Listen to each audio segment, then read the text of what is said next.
तो भारतीय नौसेना की तरफ से एक बहुत ही अहम घोषणा हुई है। अब इसमें एक जहाज का नाम है, एक तारीख है और कुछ ऐसे टेक्निकल शब्द हैं जो शायद पहली बार में समझ ना आएं। पर यह सिर्फ एक न्यूज़ अपडेट नहीं है। ये भारत की समुद्री सुरक्षा के लिए एक बहुत बड़ा कदम है।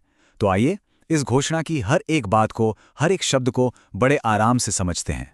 हाँ, तो ये रहा वो वाक्य। भारतीय नौसेना 27 फरवरी 2026 को चेन्नई में अपना तीसरा anti submarine warfare shallow watercraft ASWSC commission करेगी। मानता हूं सुनने में थोड़ा भारी भरकम लगता है ना? Anti submarine warfare shallow watercraft, ये सब क्या बला है? लेकिन फिक्र की कोई बात नहीं। चलिए अगले कुछ मिनटों में इसी एक वाक्य की परतें खोलते हैं और इसे एकदम सिंपल बनाते हैं। तो ठीक है, शुरुआत करते हैं। सबसे पहले सबसे जरूरी चीज से, जहाज का नाम INS अंजदीप। नाम में जो सबसे पहले आता है वो है INS।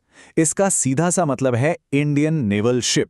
ये एक तरह से कह सकते हैं कि एक ऑफिशियल टैग है जो इंडियन नेवी के हर एक्टिव शिप को मिलता है। तो जैसी हम INS सुनते हैं, ये पक्का हो जाता है कि ये जहाज हमारी नौसेना का एक हिस्सा है। और INS के बाद आता है उस जहाज का अपना खास नाम, अंजदीप। तो पूरा नाम बन गया INS अंजदीप। चलो, नाम तो क्लियर हो गया, लेकिन अब सवाल ये उठता है कि ये जहाज आखिर करता क्या है? इसका काम क्या है? अब आते हैं उस हिस्से पर जो सबसे ज्यादा टेक्निकल लगता है, ASWSWC। देखने में तो ये सिर्फ कुछ लेटर्स लगते हैं, है ना? पर इन्हीं में इस जहाज का पूरा काम, इसकी पूरी खासियत छिपी है। चलिए इसको भी डिकोड करते हैं। तो देखिए, ASWSWC का फुल फॉर्म है anti submarine warfare shallow watercraft. नाम लंबा है, पर अगर हम इसे दो हिस्सों में बांट दें तो इसका मतलब एकदम साफ हो जाएगा। पहला हिस्सा है एंटी सबमरीन वॉरफेयर, मतलब पनडुब्बियों से लड़ने की काबिलियत। इसका सीधा सा काम है दुश्मन की सबमरीन्स यानी पनडुब्बियों को ढूंढना, उन पर नजर रखना और अगर जरूरत पड़े तो उन्हें बेकार कर देना। ये है इसका मेन मिलिट्री रोल।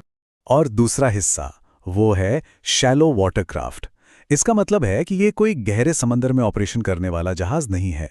इसे खास तौर पर उथले पानी, मतलब हमारे जो तटीय इलाके होते हैं, कोस्टल एरियाज, वहां काम करने के लिए डिजाइन किया गया है। तो इसकी स्पेशलिटी है कोस्टल डिफेंस। तो अब तक हमने नाम समझ लिया, जहाज का काम भी पता चल गया। अब बचता है इस घोषणा का तीसरा हिस्सा, कमीशनिंग सेरेमनी। मतलब इसे ऑफिशियली नेवी में कब और कहां शामिल किया जाएगा। लेकिन उस पर जाने से पहले जरा इस नंबर पर गौर कीजिए, 3।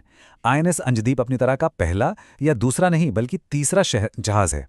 इससे एक बहुत बड़ी बात पता चलती है कि ये कोई एक अकेला जहाज नहीं बनाया जा रहा, बल्कि ये एक पूरी सीरीज का हिस्सा है। हमारी नेवी की ताकत को बढ़ाने का ये एक सोचा समझा प्लान है। और ये रही वो अहम जानकारी। तारीख है 27 फरवरी 2026 और जगह है चेन्नई। कमीशनिंग का मतलब होता है वो ऑफिशियल सेरेमनी जिसके बाद कोई भी जहाज फॉर्मली एक्टिव सर्विस का हिस्सा बन जाता है। मतलब वो देश की सेवा के लिए पूरी तरह तैयार है। तो चलिए, अब तक हमने जो भी अलग अलग बातें समझी हैं, उन सबको एक साथ जोड़कर देखते हैं कि आखिर पूरी बात है क्या। तो एक नजर में सारी बातें। जहाज INS अंजदीप, ये क्या है? अपनी क्लास का तीसरा anti submarine warfare shallow watercraft. इसका काम हमारे तटीय इलाकों को दुश्मन की पनडुब्बियों से बचाना। और ये सब होगा कब? 27 फरवरी 2026 को चेन्नई में, जब इसकी ऑफिशियल कमीशनिंग होगी। अब जरा उस पहले वाले वाक्य को फिर से याद करते हैं, वही जो शुरू में इतना कॉम्प्लिकेटेड लग रहा था। अब इसका हर एक शब्द, तीसरा, anti submarine warfare, shallow watercraft, सबका मतलब एकदम पानी की तरह साफ है ना? और आखिर में एक सवाल छोड़ जाते हैं। ये तो हमने समझ लिया कि ये जहाज क्या है और क्या करेगा, लेकिन असली सवाल तो ये है कि INS अंजदीप जैसा एक स्पेशलाइज्ड जहाज हमारी कोस्टल सिक्योरिटी और नेवी की ओवरऑल स्ट्रैटेजिक पावर को असल में कितना और कैसे मजबूत करेगा। ये सोचने वाली बात है।